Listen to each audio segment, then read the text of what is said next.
I was elected to the Parliament of Canada 7 times, 3 times as Prime Minister. I did not expect Donald Trump to be elected President of the United States. But unlike most observers, I did think it was at least possible. Why?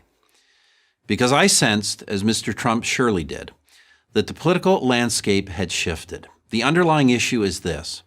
Over the last few decades, thanks to globalization, 1 billion people, mostly in the emerging markets of Asia, have lifted themselves out of poverty. This, of course, is a good thing. Yet in many Western countries, the incomes of working people have stagnated or even declined over the same period. In short, many Americans voted for Donald Trump because the global economy has not been working for them. We can pretend that this is a false perception. We can keep trying to convince people that they misunderstand their own lives. Or we can try to understand what they are saying and offer some solutions. I prefer the latter approach. Let me begin with this. In our contemporary world, there are, as British journalist David Goodhart describes it, those who can live anywhere and those who live somewhere. Imagine you work for an international bank, computer company, or consulting firm. You can wake up in New York, London, or Singapore and feel at home. Your work is not threatened by import competition or technological dislocation. You vocally support all international trade agreements and high levels of immigration. You're one of those who can live anywhere. There are a lot of those people, but there are a lot more completely unlike them. Let's say you're a factory worker, small business person, or in retail sales. Your work has been disrupted by outsourcing, cheap imports, and technological change. Your children attend the local schools and your aging parents live nearby. Your social life is connected to a local church, sports team, or community group. If things go badly at your company, or if policy choices by politicians turn out to be wrong, you can't just shift your life to somewhere else.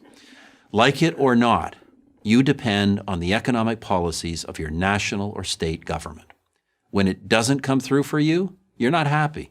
And when it ignores you entirely, you get angry. It's easy for anywheres to dismiss these concerns.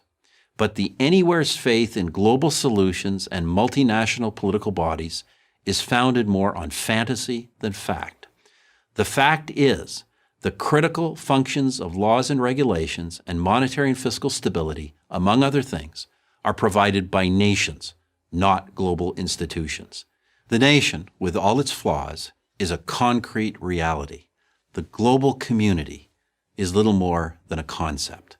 Yet it is the anywheres, with their faith in globalization, not the somewheres, who have dominated the politics of almost every advanced country. That is, until now.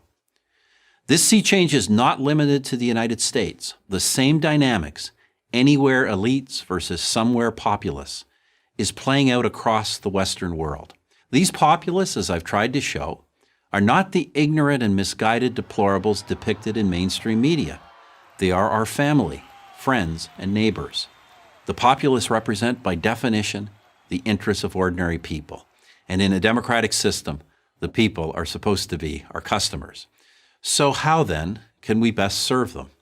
I propose an approach I call populist conservatism. Grounding ourselves in tried and true conservative values, we must speak to the issues that concern the somewheres and their families, those of ordinary people, not elites. Those issues include market economics, trade, globalization, and immigration. In addressing these issues, conservatives should remain pro-free market, pro-trade, pro-globalization, and pro-immigration. Going in a completely opposite direction in any of these areas is a mistake. But being pro-market does not mean that all regulations should be dismantled or that government should never intervene to protect workers. Being pro-trade does not imply that every trade agreement is a good one. Being pro-globalization should not entail abdicating loyalty or responsibility to our country and our local communities. And being pro-immigration should never mean sanctioning illegal immigration, erasing our borders, or ignoring the interests of our citizens. I call this populist conservatism, but it's really just conservatism. Conservatism is about seeing the world as it is. It's also inherently populist because it is about serving real people rather than theories. I'm Stephenhappor, author of Right Here, Right Now, Politics and Leadership in the Age of Disruption for Prager University.